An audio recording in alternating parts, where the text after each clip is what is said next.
others, and we will hear what does the scriptures say, as well as from what we see around us on a day-to-day basis, and try to learn from this aspect that is not only taught to us in Bhagavad Gita, but also repeated pastimes are there in Srimad Bhagavatam as to how we can inculcate this aspect and internalize that, so that we can change, if not dramatically overnight, but we can gradually change.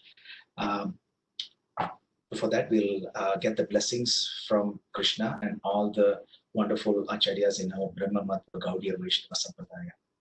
Om Ajnana Timirandasya Gyananjana Shalakaya Chakshurunmilitam Ena Tasmai Shri Gurave Namaha. Shri Chaitanya Manobhishtam Sthapitam Ena Bhutale Swayam Rupa Katamayyam Dadati Swapadantikam. Vandeham Shri Guru Shri Yudapatakamallam Shri Gurun Vaishnavamscha Shri Rupam Sagrajatam Sagagana Ratnatanvitam Tam Sajivam Sadvaitam Savadutam Parijana Sakitam Krishna Chaitanya Devam Shri Radha Krishna Padam Sagagana Lalita Shri Vishakhanvitamscha. Namo Vishnu Padaya Krishna Prastaya Bhutale Srimate Bhaktivedanta Swaminiti Namine.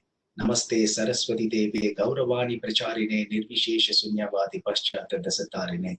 Mukam Karoti Vachalam Pangam Lankayate Kiram Yatripata Mahamante Shri Gurum Dina Taranam. Vancha Kalpatarubhyascha Kripa Sindhubhye Vacha Patitanam Pavanebhyo Vaishnavebhyo Namo Namaha. Namo Mahavadanyaya Krishna Prema Pratayata Krishnaya Krishna Chaitanya Namine Gauratrise Namaha. Namo Brahmane Devaya Go Brahmane Hitaya Cha Jagatitaya Krishnaya Govindaya Namo Namaha. Hey Krishna Karuna Sindhu Dinabandhu Jagatpate Gopesha Gopika Kanta Radha Kanta Namostute Tapta Kanchana Gaurange Radhe Vrindavaneshwari Vishabhanu Sude Devi Pranamami Hari Priye. Jai Shri Krishna Chaitanya Prabhu Nityananda Shri Advaita Gadadhara Shri Vasadi Gaura Bhakta Vrinda. Hare Krishna Krishna Krishna Hare Hare Hare Rama Rama Rama Hare Hare. Srila Prabhupada Ki Jai. So we are always eternally grateful to His Divine Grace A.C. Bhaktivedanta Swami Srila Prabhupada for establishing this wonderful family of ISKCON. And last week, or just the week past that went by, we celebrated the 54th anniversary of the establishment of ISKCON. So which was fascinating. In the year 1966, His Divine Grace A.C. Bhaktivedanta Swami Srila Prabhupada established ISKCON in New York, and it's 54 years. If just imagine if we didn't have Srila Prabhupada come to the West and establish this ISKCON, none of us will be in front of the computer during these COVID times, wanting to hear about Lord Krishna, the message of Lord Krishna. And we would not know what is Bhagavad Gita, what is Srimad Bhagavatam. We won't know what is deity worship. We won't know what is yajna. So it'll be restricted to some, some ashrams, you can say, in South India or remote parts of North India. So we're all grateful to His Divine Grace for bringing this knowledge to us. So we have this opportunity to understand, read and understand and hear, and to internalize the message from these holy scriptures so that we can progress towards God in this lifetime. And it's also fascinating to know that Srila Prabhupada called this as Krishna consciousness, International Society for Krishna Consciousness. And as we hear from Satswarup Das Goswami Maharaj and others, that initially a friend of Srila Prabhupada had suggested that it be called as International Society for God Conscious.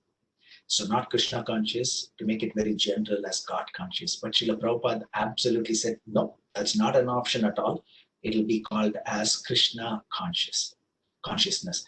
And he said because the name Krishna is more personal rather than God, which is, it can be termed as impersonal. So it has to be, it is very scientific when we call it as Krishna consciousness. And it is said that Srila Prabhupada took this term Krishna consciousness from a verse, actually. So it's fascinating to know the history. So he had taken this name Krishna consciousness from a fascinating verse in our scripture, it is called as Padyavali. So the 14th verse of Padyavali, which was compiled by Rupa Goswami, and the same verse is actually repeated again in the eighth chapter of the Madhya Leela. I think it's about 78th verse. Yeah, 8.70. There, it is the same verse is actually repeated there. By Ramananda Rai to Chaitanya Mahaprabhu. Krishna Bhakti Rasa Bhavitamati Kriyatamiti Kutopi Labhyate Tatra Laulyam Api Molyam Mekalam Janma Kodi Sukritir Nanapite. So this is a verse that all of us have to memorize, because this is the origin of the words Krishna consciousness, and we are all in ISKCON, International Society for Krishna Consciousness. Again, Krishna Bhakti Rasa Bhavitamati Kriyatamiti Kutopi Labhyate Tatra Laulyam Api Molyam Mekalam Janma Kodi Sukritir Nanapite.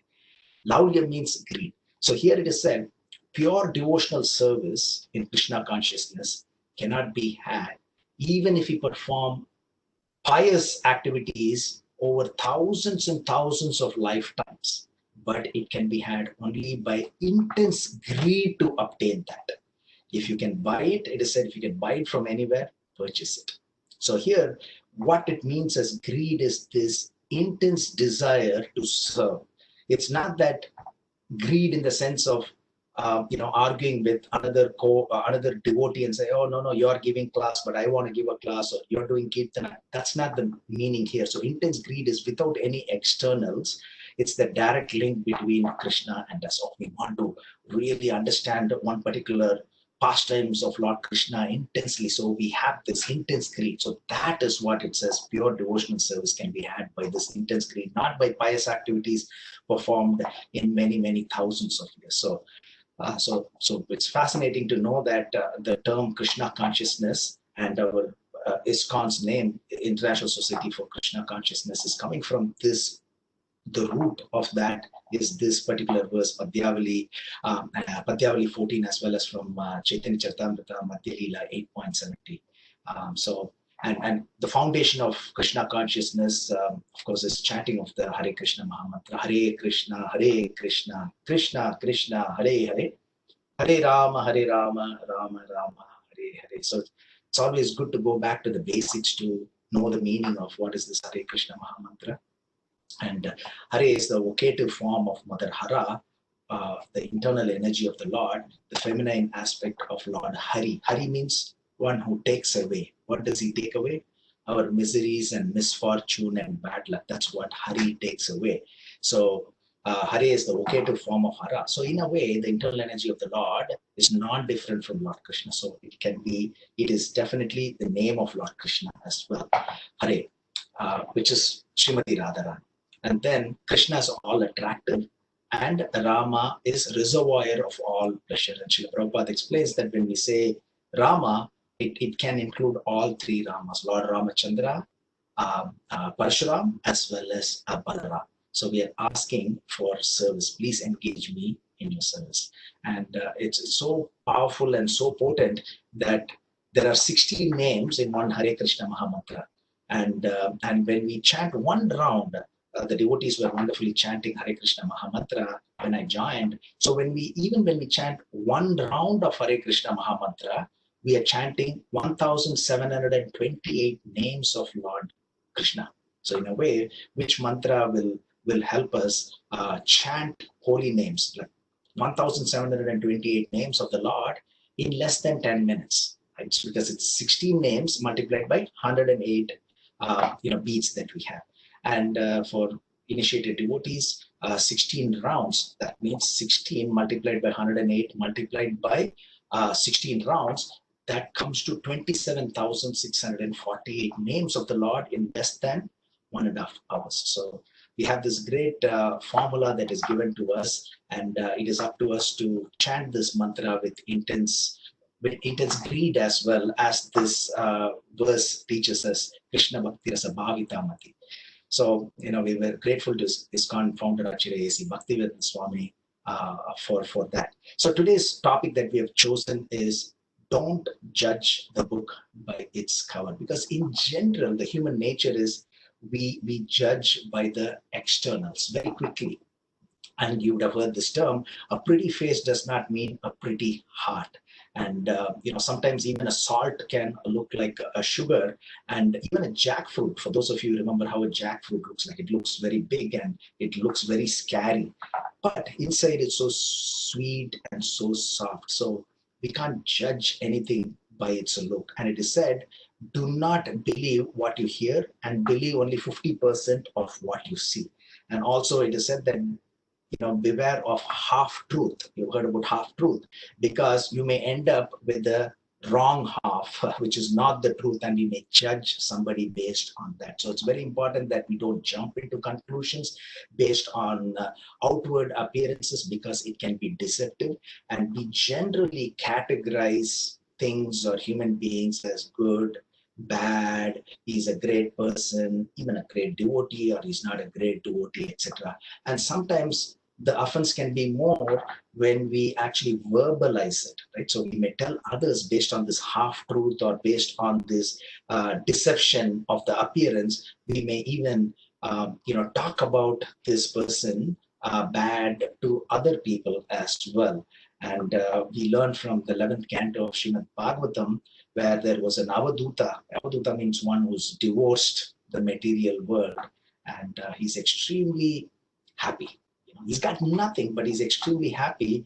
And King Yadu, from whose dynasty even Lord Krishna appeared.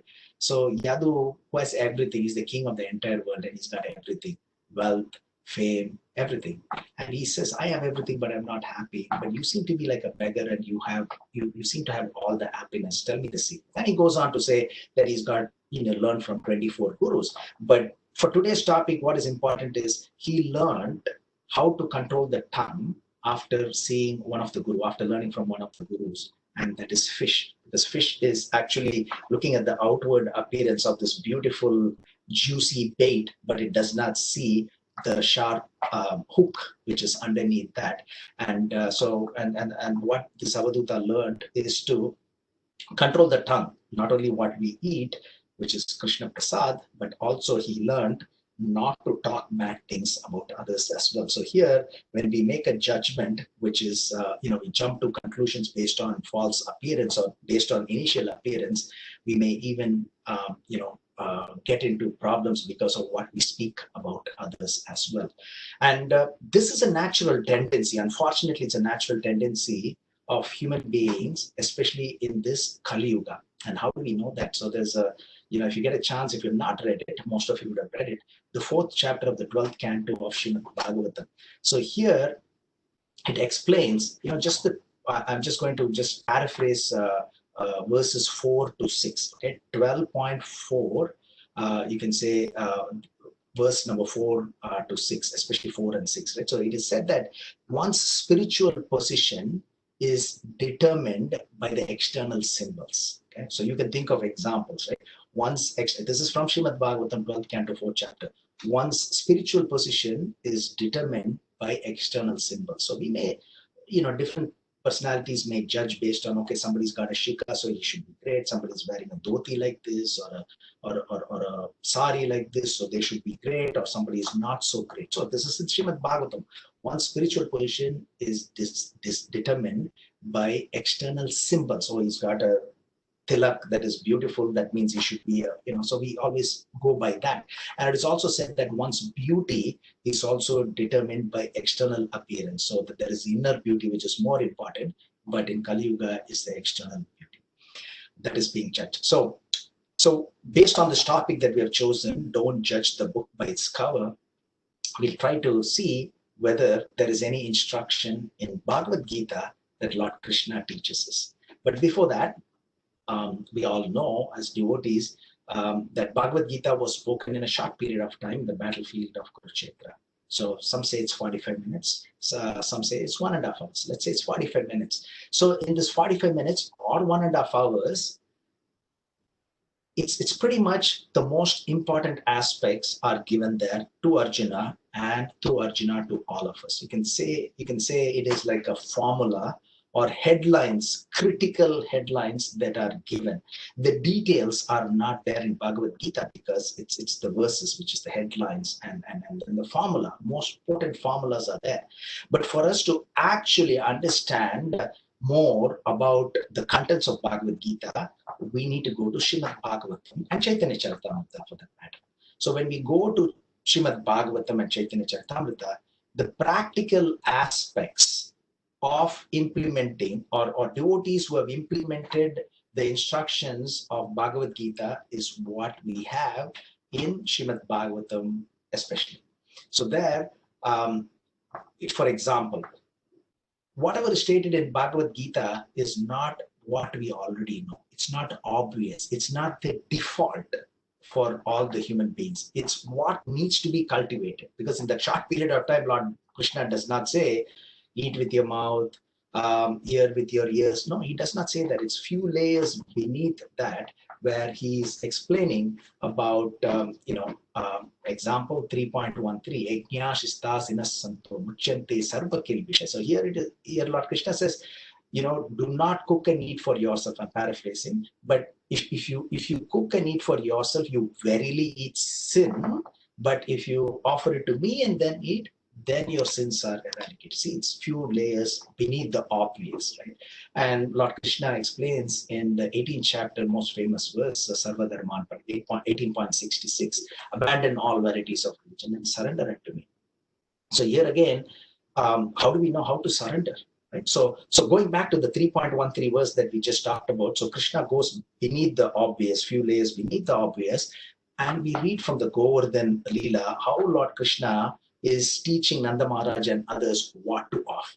Then we go to Chaitanya Charitamrita and we see how Sarvabhauma Bhattacharya offered wonderful ingredients to Chaitanya Mahaprabhu. Advaita Acharya offered so many wonderful good stuff to Chaitanya Mahaprabhu when he was there. So similarly, so we understand the bigger picture, because we can't just stay with, okay, we have to just offer, as Lord Krishna explains in Bhagavad Gita 9.26, Patra Pushpa Palam. No, we go beyond that, because we read from Chaitanya Charitamrita and Srimad Bhagavatam what was wonderfully offered to the Lord. So similarly, so that's what we mean by going from Bhagavad Gita. It's a beautiful correlation between Bhagavad Gita and Srimad Bhagavatam. The practical aspects and examples of implementing the practical aspects, theoretical aspects in Bhagavad Gita, and the practical aspects of implementing the theoretical aspects in Bhagavad Gita is Srimad Bhagavatam through these pastimes. So 18.66, Sarva Dharman Parityajya Mamekam Sharanam. In that, how do we surrender? So we know that is the most important. Okay, how do we surrender? Then we go to Srimad Bhagavatam, and there are many, many pastimes like 8th canto, Gajendra, how he surrendered. He was Indradumna, King Indradumna in the previous life, and he remembered all those wonderful prayers, and with that mood and devotion he chanted when his life was in danger, and that's the surrender. And then the result of the surrender is Lord Krishna personally came, or Vishnu personally came on Garuda and gave him the same form as Lord Krishna. So the practical aspects is there in Srimad Bhagavatam. In the 4th chapter of Bhagavad Gita, Lord Krishna talks about pranayama, but very briefly. But then we understand from Srimad Bhagavatam the different aspects of pranayama, like puraka. Puraka means inhalation. Then we have this kumbhaka, which is holding the breath. And then we have richaka, which is the exhalation. So all that is there. And we know from different pastimes, like how prachetas practice this pranayama, how Dhruva Maharaj practiced the pranayama. So we get the practical aspects from Srimad Bhagavatam. So what does Lord Krishna teach us in Bhagavad Gita about the topic that we have chosen, which is do not judge the book by its cover? So if you go to the 5th chapter of Bhagavad Gita, maybe most of you would have guessed it, which is the 18th verse of the 5th chapter, 5.18, where Lord Krishna teaches us Vidya Vinaya Sampanne Brahmane Kavi Astini Sunichaiva Pandita Samadarshana. So in this particular verse, Lord Krishna teaches us how a humble sage, by virtue of true knowledge, is able to see with equal vision a learned and gentle Brahmana, a cow, an elephant, a dog, and a dog eater with equal vision is able to see that. So that's the instruction that Lord Krishna has given to Arjuna, and through Arjuna to all of us. Vidya Vinaya Sampanne Brahmane Gavi Astini. So in this verse, did Lord Krishna walk his talk? Because it is said even though Acharya is one who shows by example or leads by example, right? So we can't just preach without following it. So that's what the acharyas does. Now, did Krishna do that? Absolutely. So we can take this particular verse and we'll take each one of those components. So it is said how one has to see with equal vision, a learned and gentle brahmana, a cow, an elephant, a dog, and a dog eater, all the five components. So we'll take these five components and analyze from various texts in Srimad Bhagavatam, various pastimes in Srimad Bhagavatam and in Chaitanya Charitamrita. There could be many more examples, but here just to start off with this particular verse, the five components. A Brahmin. So with equal vision, a learned and gentle Brahmin. So this is what Krishna taught. Did Krishna see that? Did Krishna actually practically implement that to show us by example? Because three aspects. One is the theoretical aspect from what we learn from the scripture, which is Bhagavad Gita. The second is how this theory was put into practice in practical situations, which is the pastimes from Srimad Bhagavatam. But the third and most important is that feature is that how do we incorporate the theory, the example of practical, and how we can personally internalize that and change for the better. Because these two are good, but then it depends on how we are able to absorb that information. So did Krishna treat all the Brahmins with the equal vision? We have many examples. So if you go to the 4th canto of Srimad Bhagavatam, we read the pastimes about Prithu Maharaj. So Prithu Maharaj, it's a long pastime, one of the longest pastime. It has about 450 verses in our Srimad Bhagavatam Katha and Skarbala. We are covering that now. So here, towards the end of this pastime, Prithu Maharaj actually glorifies the Brahmanas. And who are the Brahmanas? The 4 Kumaras who visited. They're the Brahmins who were eternally, say, about 5 years old. And he's glorifying them. They're Brahmins. And he's washing their feet and taking the water, sprinkling in his head, etc. So this is Prithu is an expansion, you can say, a Shakti Avashya avatar of Lord Krishna. So you can say non-different from Lord Krishna. He's worshipping the Brahmins. So he's seeing them with equal vision. If you go to the 7th canto, 7.5.23, the famous verse where the 9 forms of devotional service is described by Prahlad Maharaj, Shavanam Kirtana Vishnu Smaranam, you know that verse. So in that, it's a long, by the way, it's the longest purport in the whole of Srimad Bhagavatam. Srimad Bhagavatam has got 18,000 verses, and the longest purport in the whole of Srimad Bhagavatam is the 7.5.23/24 verse together, and in that we read that there is a quotation from a Brahma Vaivarta Puran, where there is this Brahmin who's actually heard from other Brahmins that even if he does not have anything, that is okay, as long as with love and devotion he's offering to Lord mentally. So he doesn't have anything to offer to the Lord, but here in his mind he's offering the best of all the ingredients, in a golden plate and everything, and then he put his finger, the story, it became hot, he felt the heat, and then Vishnu laughed, smiled at that, and then goddess of fortune asked, why are you smiling? And then immediately Lord Vishnu asked the Vishnu Dutas to go and get him from earth to the spiritual world as well. So here he's treating everybody equally, even though he was not offering with actual ingredients. He's giving that benefit to this Brahmana. He's treating the Brahmin equally to someone who may be very rich as well, offering all the ingredients, even though he did not offer any ingredients. So this Brahmana was given this type of liberation. And there are many other pastimes as well. So in the 52nd chapter of the 10th canto, Rukmini Devi, that was the first, she's the first queen of Lord Krishna. And she's never heard of she's never seen Lord Krishna, but she's heard from the traveling mendicants. And so she finally decides to give this love letter to Lord Krishna to a Brahmin. And when this Brahmin approached Lord Krishna gave him all the respect. Lord Krishna is washing his feet. It's not the Brahmin is washing Krishna's feet. Lord Krishna is washing Brahmin's feet who brought this letter. So that's another example of Krishna treating these Brahmins very highly. And also in the 69th chapter, when Narada Muni actually goes to visit Lord Krishna in Dwaraka, he's going to different palaces of Lord Krishna. And here Lord Krishna is actually worshipping Narada Muni because he's Brahmin and he's washing his feet, etc.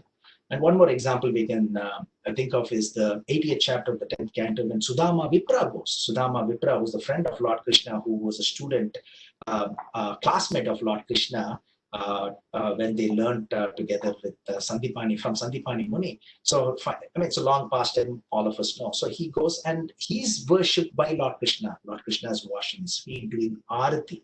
Not the Brahmin is doing arati for Lord Krishna. Lord Krishna is doing arati for this Brahmin. So Lord Krishna gives, not only he teaches in 5.18 Bhagavad Gita, but from various pastimes from Srimad Bhagavatam that we just heard, where he is actually giving that respect to Brahman. What about cow? We know, during the month of Damodar, we celebrate the Gopashtami. And Gopashtami is when Lord Krishna was graduated from taking care of the calves to taking care of the cows. And in that, Mother Yasoda said, "Oh, my dear Krishna, you have to wear that slippers, or shoe, you can say. You have to wear because your feet is so tender. And when you go into the forest, there could be sharp thorns, sharp stones, etc. So you need to wear shoes." And what did Lord Krishna say? Lord Krishna says, yeah, no problem. I will wear the shoes as long as you're able to make the shoes for the 900,000 cows, as we know. Nanda Maharaj had so many thousands of cows. So now if you have a calculator, you can take the calculator. 900,000 cows multiplied by 4 legs, right? So that comes to about 3,600,000 shoes mother had to make if she wanted Krishna to wear the shoes. So Lord Krishna always glorifies and treats the cows equally.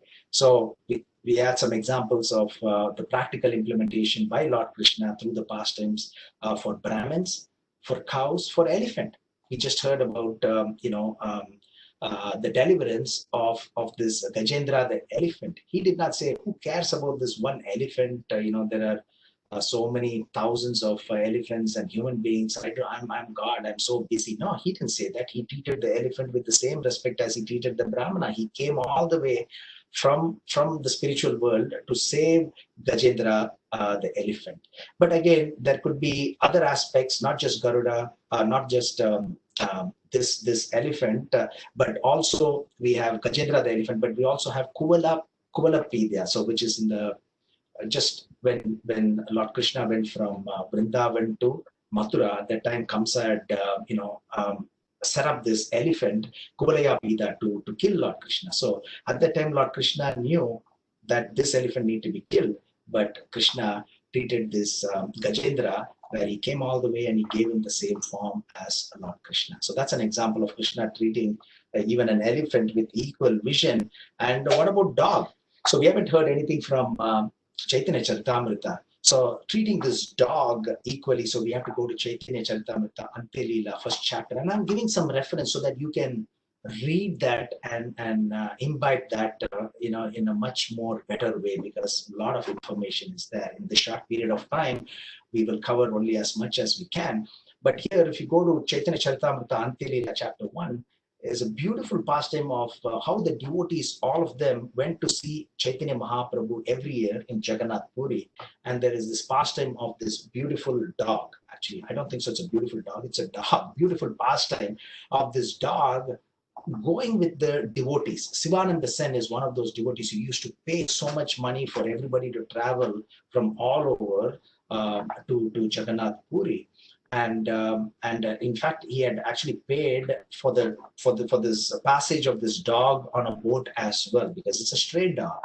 And then this stray dog was missing in action for a day, and then finally, when all of them actually met Chaitanya Mahaprabhu, this stray dog was there already with Chaitanya Mahaprabhu, and Chaitanya Mahaprabhu was personally feeding this dog with coconut pulp, and they saw with their own eyes how this dog went back to God. So again, another example of Lord Krishna himself in the form of Chaitanya Mahaprabhu treating even the dog equally, like that of the elephant, like that of the Brahmin. And also another aspect is a dog eater. So it is said, Aho Bataswa Pachato Gariya Nedjiva Grevatate Namatubhyam. It is said in Kapila Muni's teachings that even if one is a dog eater, it's supposed to be much worse than people who eat chicken and anything else. Dog eater is supposed to be the worst. And it is said that even if one is a dog eater, if he is chanting the holy name, he becomes worshipable. Right? And the practical aspect of that was, we read from 9th canto, 21st chapter, where we know the pastime of Ranti Deva. We know he fasted for 48 days, and then a Brahmin came, and then a Sudra came, and a man with dog came, and then a Chandala, who's a dog eater, came, and then he was given equal respect, and he did not even have anything to eat or drink even after 48 days because he gave everything. So that's a practical example of how Lord Krishna taught this verse 5.18 to Arjuna, and then the practical implementation of each one of those 5 categories we can pick from many pastimes in Srimad Bhagavatam.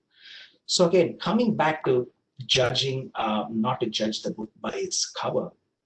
So there are many incidences, many pastimes in Srimad Bhagavatam as well, that what looks ordinary can be extraordinary. What looks bad can be good as well. So we'll take some examples, because stories are the ones that will convey the message very easily than by philosophical dialogue. So that's one of the beauties of Chaitanya Bhagavat, because Bhakti Siddhanta Saraswati Goswami has said that read Chaitanya Bhagavat before you read Chaitanya Charitamrita, because it's Grantha Leela. So it's more of pastimes in that, so it'll be easy to comprehend.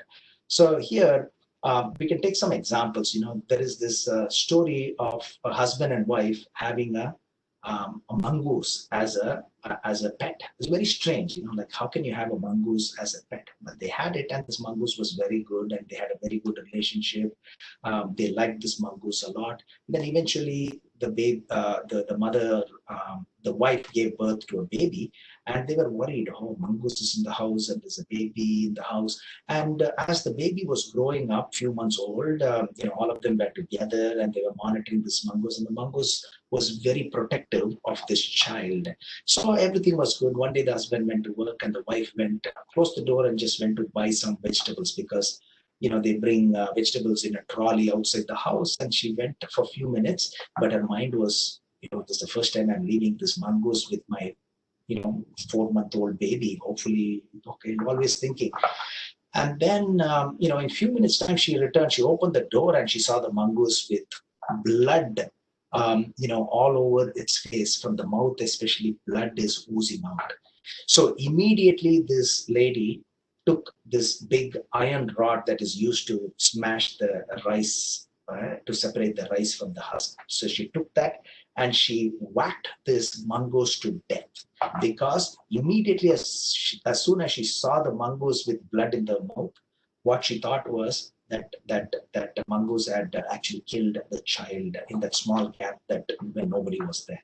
And then with tears in her eyes, and she went, she didn't even want to see how the baby is. When she went close, the baby is happily playing, but there is a giant cobra next to the baby that has been bitten to death by the mongoose. So this mongoose, as a pet, was very proud to come and show that he had actually saved the baby. But the mother thought, so external appearance can be deceptive. So she lost the mongoose actually, which saved the child. The child is alive, and she would have had this mongoose to save the child from more cobras if it comes. But based on the appearance, this mongoose was killed. Some of you would have heard about Joshua Bell.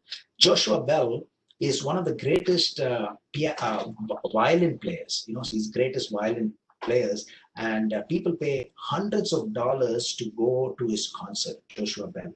And one day what he did was, in a rugged jeans and a normal looking t-shirt, so he wore a baseball cap that half covered his face, and he took his $3 million violin, and he went to Washington DC. So he went to that L'Enfant Plaza subway, and for over 43 minutes, he played one of the greatest, tunes that can be played in violin, in the $3 million violin. He played it for 43 minutes, and he deliberately put, in that carrying case of this violin, he put some change so that others can see that there's already some change. So it motivates, subliminally motivates others to put some change. So he had deliberately placed that. Not that he needed money, he's already a millionaire.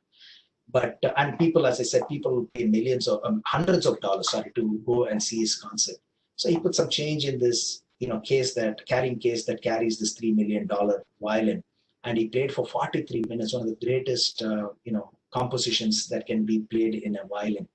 And you know what? He just got a few more coins there. Nobody bothered. Everybody was just going, to their work, coming back, chatting away, etc. Because they judge by external. Oh, such a great personality cannot be in a subway, cannot be begging. Even though this melodious violin tunes were the best that anybody can hear, they judge by the external, by the situation, circumstance. Even we will be thinking about that somebody is being in God consciousness for 25, 30 years. So that class will have more quality than somebody who's been only for 4 or 5 years. So we may judge, but here it is. It's the greatest violin player played, and he just got few coins. But the previous day, previous weeks, and in the future weeks, people pay thousands of dollars, in fact, hundreds and thousands of dollars to go with the family to hear his concert. So that's another example that, we should not fall into the same trap of judging something by the external situation. And so that's an important aspect that we have to learn. And that's why these pastimes are there in Srimad Bhagavatam. This verse is there in Bhagavad Gita for us to learn from it so that we don't fall into the trap. Another story is that there was this Pandit. This Pandit is such a learned Pandit, but he does not have any money. So he does not have proper clothes. He's got torn clothes, and he goes house to house, and he begs for some food. And everybody, of course, they chase him away, go away, go away. He had a luck. Somebody gave him impeccable dhoti and beautiful kurta. So he was so surprised that somebody donated him this. So he wore that, and he went to begging. And he went to beg in the same places that he begged, a few days ago. Now, one of the householders saw his beautiful dress and this Pandit, and he said, "Please come, sir. I'm going to give you wonderful prasad." And he prepared wonderful dishes for him to eat. He doesn't know him, but because of his external. So what did this Pandit do? He took this sweet rice and he said, "My dear clothes, please eat, please eat. My dear dhoti, this is the best sabji, please eat, please eat." So this householder was confused. He said, "What do you mean? Why are you offering all these food stuff to the dress?" And then he said, "When I came with these torn clothes just a few days ago, you did not give me any respect. And now I'm the same person, but you're giving respect to me only because of this clothes. So I'm just offering that to the clothes." So it's again very intuitive to understand the meaning behind not to judge something or somebody by external. So this is another fascinating story actually this happened when there was 30 actually let me start this. So this is in California in the military base. Dale Brown, you may have heard about Dale Brown, for those of you who slightly follow basketball. So Louisiana State University, was a coach of LSU Tigers for over 25 years. So he's one of the very famous, great coaches. So as he gave a speech in this military base in California, a person who's 7 feet tall and 250 pounds in weight approached him and he said, "I love basketball, but none of my coaches, I go to different teams, none of my coaches are taking me. They said, you are totally unfit, you look so clumsy, you cannot jump, you know basketball is not a game for you. You can try football because football big persons play, but basketball you have to be tall, but you have to be very nimble footed and fit. You're too big for that." And he was devastated because he loves playing basketball. And he said, "Oh, you are in the army?" So Dale Brown asked, "Are you in the army?" He said, "No, sir. I'm the son of the person who's in the army. My father works for army. He's in the military base. But I love the basketball, and all my coaches have said no to me. Don't even waste your time." So all the coaches judged him by the external. So Dale Brown, who's an extremely good coach, saw the potential based on his intensity towards the sport, and he gave him a regimen. You follow this and you'll be great. he ended up being Shaq O'Neal. So this big man, 250 pound, at that time he was 13-year-old boy who met Dale Brown in this military camp, turned out to be eventually Shaq O'Neal. As you can see, some of you remember, he's pretty big. He's a little misfit for basketball, but he became the greatest person, one of the greatest basketball players, because of the actual good coach seeing beyond the obvious, right? Beneath the obvious. So he saw the intensity does not matter your external. He saw the what he can accomplish, right? So the so-called expert coaches, other expert coaches got it wrong, because experts can be wrong. We know that Titanic was built by experts and it went down, whereas Ark of Noah, at least according to Bible, survived even though it was built by an amateur. And in the famous story of David versus Goliath, they said David doesn't have a chance. He was so tiny, Goliath was so big. But then David thought Goliath was too big to miss, and then slingshot, and we know the history, right? And more examples of, don't judge by the external, right? So when you see a caterpillar, you can see it's very ordinary looking. In fact, it's ugly looking, like a lava, right? And eventually it builds this cocoon, and then it becomes this most beautiful butterfly with the most colorful wings, going from one flower to another flower. So if anybody judges the caterpillar, there's no comparison between a caterpillar and what it eventually becomes later on, which is the butterfly. So just giving more examples about the topic that we have chosen. Don't judge the book by the cover.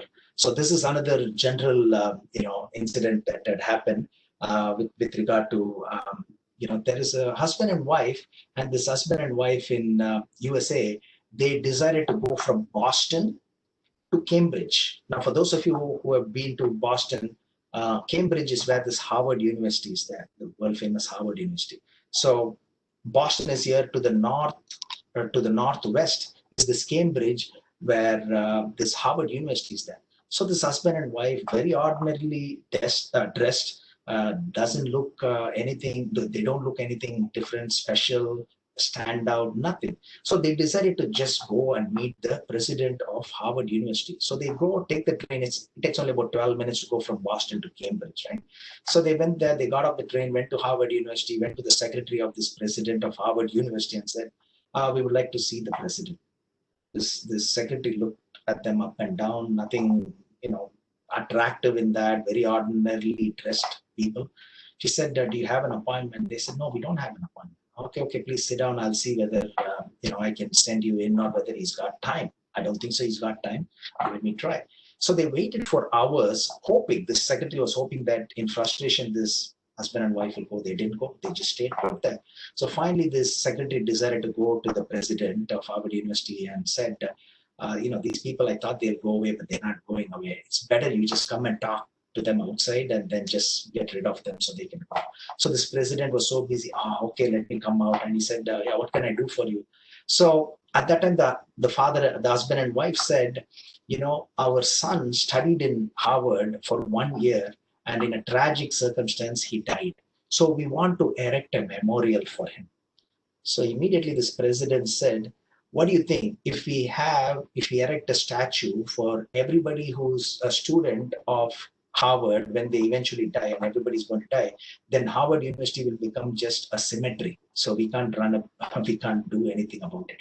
Now the wife said, no, it's not that we want to have a statue. So maybe can we have a building named after my son? He said, what are you talking about? We have buildings that are worth 7.5 million. This happened many years ago. Okay? So at that time, 7.5 million was great, even now, but it was much greater at that time.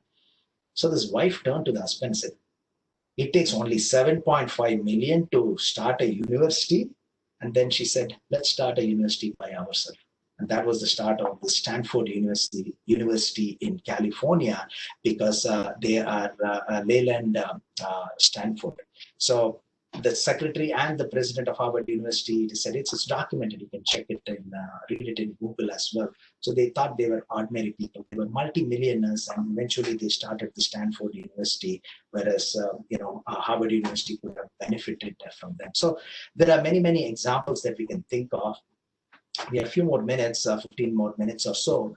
So with your permission, we can hear more pastimes about this important topic of not to judge the book by its cover. So let's go to Chaitanya Charitamrita or Chaitanya Bhagavat. So Chaitanya Bhagavat has a fascinating pastime about how not to judge somebody by the external. So this is in the Chaitanya Bhagavat Madhya Kanta, seventh chapter. So if you get a chance, please do so and read and relish this. So here, in a nutshell, I'm not going to go into the details of this pastime, but this Chaitanya Bhagavat is penned down by Vrindavan Das Thakur, and Vrindavan Das Thakur is the last disciple of Nityananda Prabhu. It's the last disciple of Nityananda Prabhu, and he penned down this Chaitanya Bhagavat. And it is said that Vrindavan Das Thakur is an incarnation of Vyasadeva. So in this particular pastime, there is this great personality by the name of Mukunda. So Mukunda, he is the one who started the Kirtan when Chaitanya Mahaprabhu manifested the Sata Prahariya Leela, 21 hours of ecstatic manifestation. So Mukunda actually started that Kirtan. And in Shiva's Thakur, he used to sing very often. He was a classmate of Chaitanya Mahaprabhu. How do you like that, being a classmate of God? So Mukunda was the classmate of God. And he spoke to Gadadhar Pandit one day. Gadadhar Pandit, we know Panchatattva, Jai Shri Krishna Chaitanya, Prabhu Nityananda, Shri Advaita Gadadhara, Shri Vasadi, Gaura Bhaktivedanta. Chaitanya Mahaprabhu is non-different from Lord Krishna. And then we have Nityananda Prabhu is non-different from Balaram. Advaita Acharya is none other than a combined incarnation of Mahavishnu and Sadasiva. And Gadadhar Pandit is none other than expansion of Srimati Radharani. And Srivas Thakur is none other than expansion of Narada Muni. So here, this Mukunda and Gadadhar Pandit are friends. So Mukunda speaks to Gadadhar Pandit and he said, there is this great Vaishnava who's come to town. He's living here. I would like you to come with me and meet him. So Gadadhar Pandit, obviously, Vaishnava Association and Sadhu Sangha. Today we heard a wonderful class by His Grace Dravid Prabhu and on the Sadhu Sangashtaka from the third canto of Srimad Bhagavatam, the importance of association with great devotees. So here Mukunda, as soon as Mukunda said this to Gadadhar Pandit said, yes, I'm going to come with you. So both of them go to another great personality's house, and that is Pundarik Vidyanidhi. So Pundarik Vidyanidhi is there, and as soon as both of them go, Pundarik Vidyanidhi is asking about the welfare of Gadadhar Pandit to Mukunda, because Mukunda and Pundarik Vidyanidhi are friends. And then after that, what Gadadhar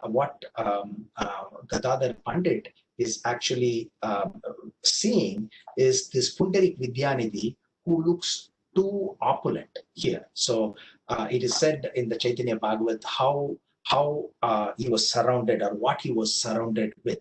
It is said that he was well groomed with amlaki oil, and he was sitting in a extraordinary a red color couch that has got brass arms, and he's got 3 canopies on top, extraordinary canopies on top, and next to him was a bed that is made of a wonderful material, as well as it's got a cover made of silk, and there were so many pillows there, and he's got many spittoons made of very expensive metal. Spittoons is where they take beetle and they spit, and he's also got a lot of water pots, fancy water pots. He's got a beautiful tilak, and he's got 2 people fanning him, and when you see him, nothing but materialism. So at that point in time, so Gadadhar Pandit is actually thinking in his mind that why did Mukunda waste his time by bringing me, saying that, let's go see a great Vaishnava. This person looks to be one of the most materially advanced person. Why did we waste our time? He didn't say that, but he was thinking. As soon as Gadadhar Pandit was thinking that way, immediately Mukunda, who's expert in singing, as you just heard, he chanted 2 wonderful verses. Aho bakiyam stanakadakotam jigam sayaya yayadapi asati lebe gatinda trichtam tatonyam kamba dayalum sharanam prajeva. So it's a beautiful verse from 3rd canto. It glorifies the nature of Lord Krishna, where even when put Putana came to kill him, poison him, how Lord Krishna gave her the position of a nurse in the higher in the spiritual world. So, and he again one other verse that he actually sang beautifully was 10:6:35, starting with Putana. So these two verses, as soon as Mukunda sang these two verses, you can see extraordinary change in Pundarik Vidyani. It's a paradigm shift. So he tore all his clothes and he was there in this ecstatic emotion for 6 hours, it is said. For 6 hours, he was in this ecstatic oblivion. Then he kicked all the spittoons and water pots, and he tore all these silk covering on this bed, etc.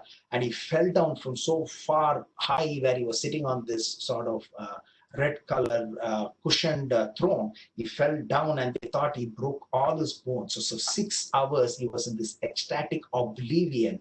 And then Gadadhar Pandit realized not to judge somebody by the external. So here it was Pundarik Vidyanidhi was an extraordinary devotee, but he judged him based on the external appearance. So he looked very ordinary from spiritual perspective, but he was such an extraordinary personality.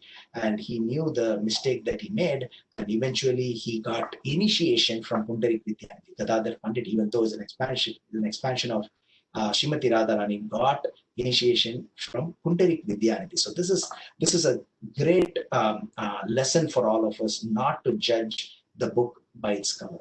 We can go on and on and on. There are so many examples in Srimad Bhagavatam for us to understand this aspect from important aspect from the scripture.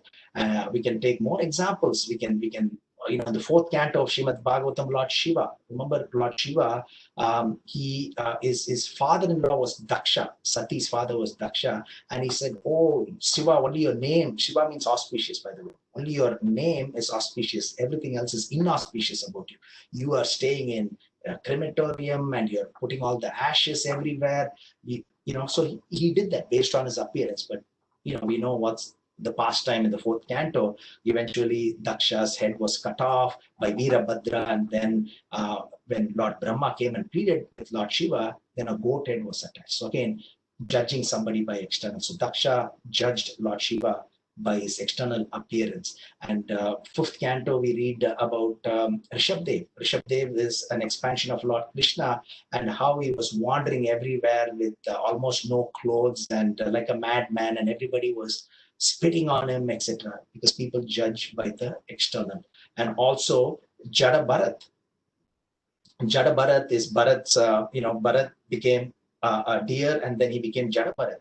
He looked like a madman. And then everybody did not know the qualities of Jada Bharat. And then we know the pastime is instruction to Rahugana. And, at that time, Rahugana also knew or learned that you should not judge somebody by the external. So many pastimes are there. Vritrasura, he is a demon, but he was such a great devotee of the Lord. We read from the 6th canto, not to judge somebody by the external. Prahlad Maharaj himself, right? So when he was in the womb of his mother, Kayadu, even the demigods did not know the glories of Prahlad Maharaj, because they judged based on the external, and the external is not Prahlad Maharaj's external, but Kayadu. And who's Kayadu? Hiranyakashipu's wife.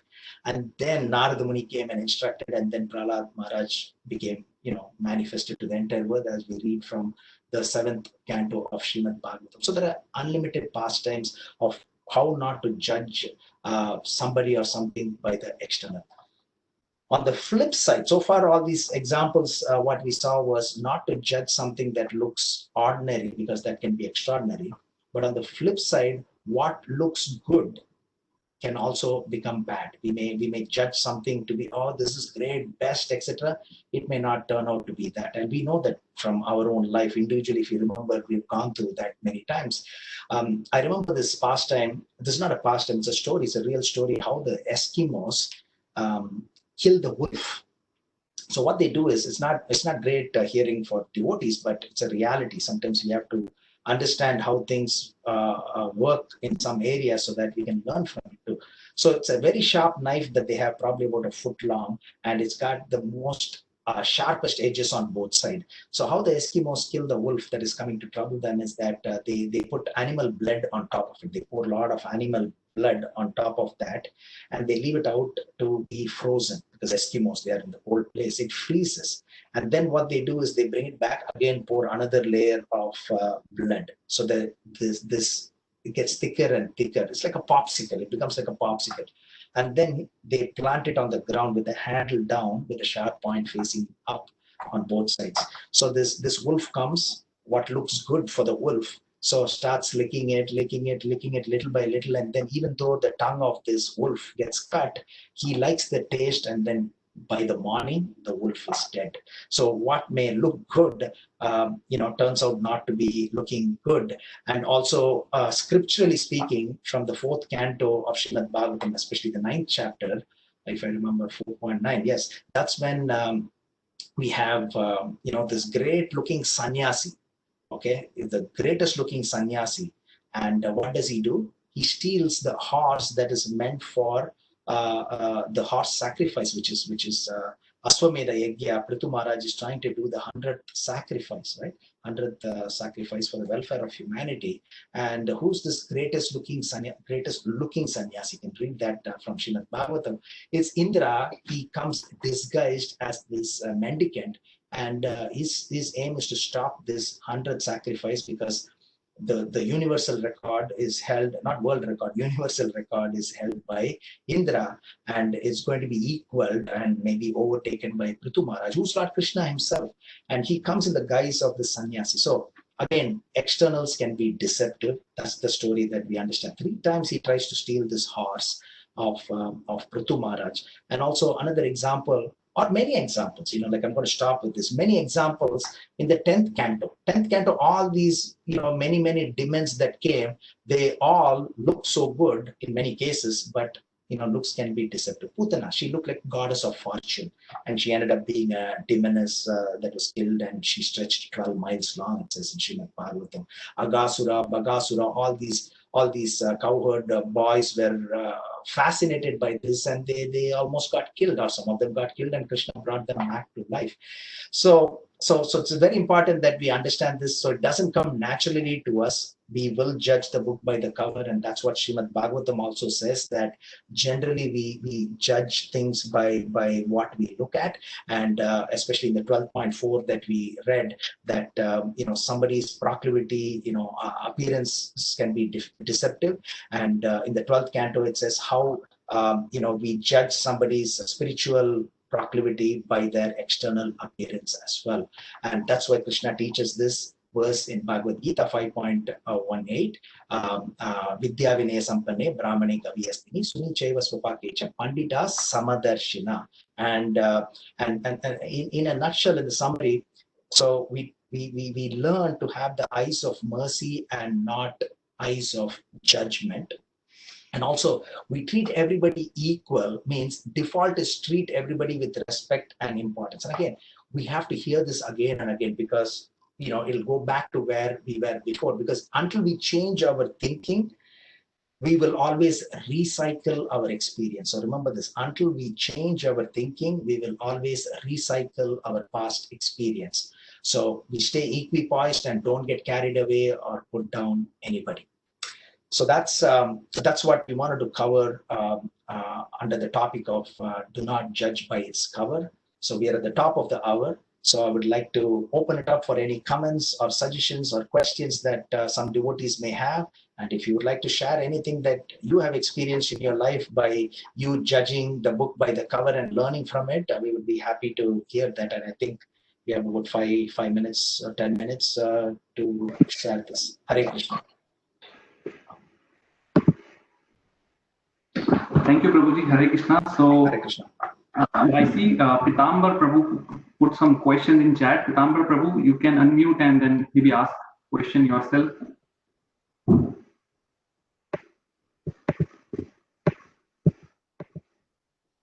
Or you can read it, Prabhu. Okay, so I'll just, he's there. Okay. We can't hear him actually. So let me read it for. Can you listen me now, Prabhu? Yes. Can you listen me now? Yes. You Yes, can listen. we can. Okay, thank you, Prabhu. Hare Krishna, Prabhu. Ananda Gauranga Prabhu. So wonderful to have your association, and one of the Hare best Krishna. sessions I have ever attended. Thank you, Hare Krishna. So, thank you, Prabhu. Hare Krishna, can you listen me, Prabhu? We can hear you. Okay. So, Prabhu, there are a couple of questions. The very first one is, in order to avoid offenses, would it be right to say that it's none of the business of a Krishna conscious person to judge others? I'll repeat the question. In order to avoid offenses, would it be right to say it's none of the business of a Krishna conscious person to judge others? Okay. And your second question? Second question is, Prabhu, we all have tendencies of fault finding in others while ignoring our own drawbacks. How to come out of this trap, Prabhu? Okay. So thank you for your question. And so the first question. Sorry? There's a third question as well, but okay, so sorry, inundating. And the third one is, in the unfortunate event of we having committed the offense of having already judged someone wrongly, are there any atonements or rectifications based on scriptures? Okay, it's a good question. So not going by any sequence. Thank you for your questions, Prabhu. So I would like to start off with the third question that you asked is like if he already committed an offense. An example that you said was judging, and it can be an offense in many levels as well, right? So again, we go by what is there in scriptures. So again, it is said that the only way to rectify the mistakes that we did against a devotee is by asking for forgiveness from the same devotee. That's the only way. So we know that from the 9th canto of Srimad Bhagavatam, when Ambarish Maharaj, we know this long story, beautiful story. Ambarish Maharaj past time, Durvasa Muni had offended him by getting offended that he did not wait for him to come back from taking bath. And then what he did was he just took a drop of water. Taking a drop of water is on an Ekadasi, it is like eating as well as it's not like eating. So that's the best decision that he could make. But then, Durvasa Muni was so upset, and then the Sudarshan Chakra chased Durvasa Muni everywhere. And we know this is what I wanted to answer mainly. So how can we rectify is that he went to all the higher planetary system, and the Sudarshan Chakra was chasing him everywhere. So Lord Shiva, Lord Brahma, even Lord Vishnu said the only person who can actually stop this is Ambarish Maharaj himself. So he comes. Durvasa Muni is such a great personality. He fell at the feet of Ambarish Maharaj, and then Ambarish Maharaj offered wonderful prayers. Sometimes when we do the yajna, we offer these wonderful prayers of Ambarish Maharaj to Sudarshan Chakra, and that was the one that saved Durvasa Muni. So, and we also have many other examples, because you asked from the scriptures, right? Another example is what we briefly touched when Daksha actually offended Lord Shiva. So after he had his head was cut off by Veerabhadra, and then Lord Brahma pleaded to get his life back. And then Lord Shiva, being so magnanimous, he's Paradukha Dukhi. So he allowed for this goat head to be placed, and then he came back to life. And what did he do? As soon as Daksha got the head of a goat, he actually fell at the feet of his son-in-law, Lord Shiva, and he pleaded to forgive him, right? So that's an example of somebody judging the book by its cover and offending him, and then going through this extreme problem of getting killed.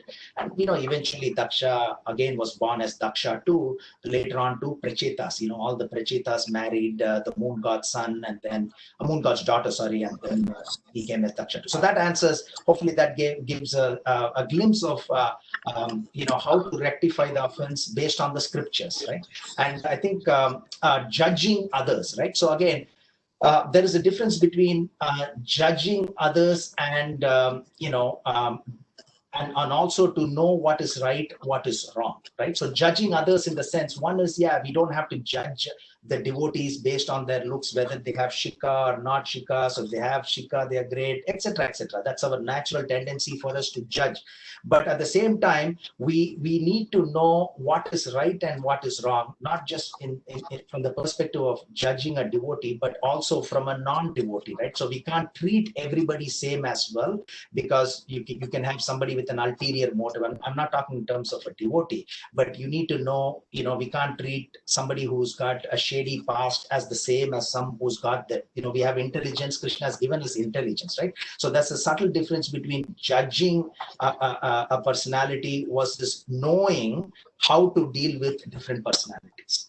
Okay, so that's an important part. If you don't do that, if you say, yeah, everybody should be treated as equal, let me take a scorpion and hug, let me offer my respectful obeisances to a cobra because snake is there in Lord Shiva. No, we can't do things like that. We can't say, yeah, there is Paramatma in the heart of a cobra, Paramatma in the heart of a lion, so let me hug them, right? So subtle difference between what is to be judged, but also what is not to be judged, but also knowing what to do and what not to do based on the intelligence that Krishna has given us. Okay. Thank you, Prabhu. Okay, and yeah. The first one, generally, how to avoid offenses. Would it be right to say that in the very first place, being a Krishna conscious person, we should be keeping away, because it's none of our business to judge others. Would I be right in saying so? I'm saying that. Yeah, the whole 1 hour of what we discussed is about that, Prabhu. So we have taken all these pastimes from Chaitanya Charitamrita, Srimad Bhagavatam. We just condensed into this short 1 hour. What we covered was, at least, I was just counting, at least about 12 different stories or pastime. When I say story, we talk about Shaq O'Neal, we talk about mongoose, non-scriptural references as well. So in a way, not to judge, because the default is we will judge, because that's what Srimad Bhagavatam says, right? 12.4 to 6, it says spiritual position and beauty is judged by external symbols in Kali Yuga. And that's why this verse from Bhagavad Gita 5.18 and practical aspects of implementing this 5.18, that Lord Krishna walked his talk, right? Walked his talk in the examples that we covered, how he treated the Brahmins equally, the cow, Gopashtami, the shoes, and elephant Gajendra, as well as dog, which is Sivananda Sen's dog, Chaitanya Mahaprabhu, and dog eater. We also saw this pastime of Ranti Deva, right? So the whole idea, naturally, if you don't keep hearing this, all of us, by nature, in this Kali Yuga, we will be going back to where our natural tendency is, which is to judge and put people in different categories. Oh, he's learned, he's not learned, he's a great singer, he's not a great singer, so we naturally put that. And we saw the example of, even a salt can look like a sugar, even a jackfruit looks scary, but it is nice, soft, and sweeter inside, right? So the whole idea is not to judge the devotees, because it can be very deceptive. We can judge somebody to be ordinary, they can turn out to be extraordinary, and vice versa as well. So the default is, if we treat everybody equally, when in this example 5.18, Brahmin, a cow, and and an elephant, and a dog and a dog eat. If you keep everybody, the default is to treat everybody equally with respect. Not everybody as the lowest person in that, but treat everybody as the highest person in that. Then we won't be committing any offense. Again, it comes from practice, by repeated hearing. Then we will go from here to here to here, and we can stay there at a particular time when we eventually internalize that. So we are all in this journey, right? Nobody can say perfectly that we are all perfect. So we are in this journey, and that's why we have these scriptures. We learn from these scriptures, we hear from it periodically, and then we internalize that little by little, and we change. Even if we change 1%, tomorrow, and then gradually we can change, and then there is a significant change in our life. Thank you so much, Prabhu. Wonderful. Thank you for your answers. Hare Krishna. Thank you. We can take maybe one or two more questions if anyone has, before we conclude. So, anyone has any questions? So as anybody is thinking, devotees are thinking, until we change our thinking, we will always recycle our experiences. Remember, so that's a takeaway for us today. Until we change our thinking, we will recycle our experiences. So we need to change our thinking by by hearing and reading about pastimes like this. There are many more. We just covered, X number of pastimes relevant to this subject, but we keep hearing this again and again so that we are changing our thinking, so we don't recycle our experiences by categorizing people into different buckets. Yes. So I think looks like no more questions. So I think we conclude this session, and it was very nice hearing you, Prabhuji. As always, it was very nice session. Like you covered, I think all the three scriptures: Bhagavad Gita, Bhagavatam, Chaitanya Charitamrita, and even Chaitanya Bhagavat, with all the like examples and pastimes. So thank you once again, and we hope we see you again soon, sometime for another class. So thank you. Okay, so I can't just sit here and say nothing. I have to judge you. You've spent an hour telling me, not an hour and 15 minutes, but I've got to judge you. Sure. I can't believe what you said. You give such a wonderful class. So that is my judgment. I'm going to continue to judge everyone. So I'm judging you right now. Thank you. I also want to thank you for joining us today. It was so nice that you that you were able to make it all the way out to ISKCON Milton. Thank you very much, and thank you to all the devotees who have clung on to your coattails and joined you today for this program. Thank you all for joining. Thank you for coming, and we hope that that you join us again. All the devotees that are joining from east of Don Valley Parkway. Thank you very much. Hare Krishna. Hare Krishna. Srila Prabhupada ki jai. So we'll just conclude. Uttam Prabhu, can you just do the Narasimha prayers and? Yes, Hare Krishna. Namaste Narasimhaya. Namaste Narasimhaya. Chala chala jataye. Chala chala jataye. Annakashi Purvaksha. Annakashi Purvaksha. Shila Tantana Kalaye.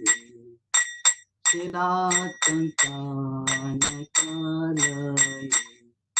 Ito Nasimha Parato Nasimha. Ito Nasimha Parato Nasimha. Yato yato yami tato Nasimha. Yato yato yami tato Nasimha. Gori Nasimha Hridaye Nasimha. Gori Nasimha Hridaye Nasimha. Nasimha Madhu Sharanam Tapate. Nasimha Madhu Sharanam Tapate. Prabhupada Kamalu Pare Nata Adhuta Singha Lalita Hiranakashipu Kanuvrinda Keshavadita Naravari Rupa Jagadish Hare Jaya Jagadish Hare Jaya Jagadish Hare Prabhupada Kamalu Hare Nata Adhuta Singha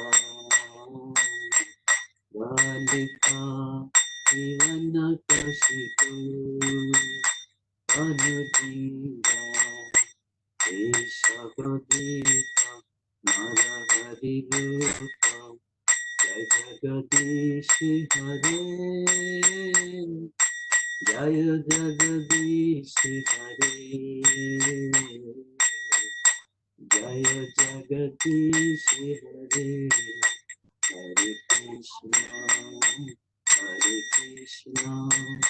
Krishna Krishna Hare Hare Ram Ram Ram Hare Hare Hare Krishna Krishna Krishna Hare Hare. Narasimha भगवान की जय, अल्लाह महाराज की जय, श्रील प्रभुपाद की जय। Next. Thank you so much, Prabhu, for the nice kirtan. That concludes our program for today. I hope everyone is taking away something from today's session, and then we hope to see you next Sunday, same time. So thank you everyone for joining. Hare Krishna. Hare Krishna, Hare Krishna.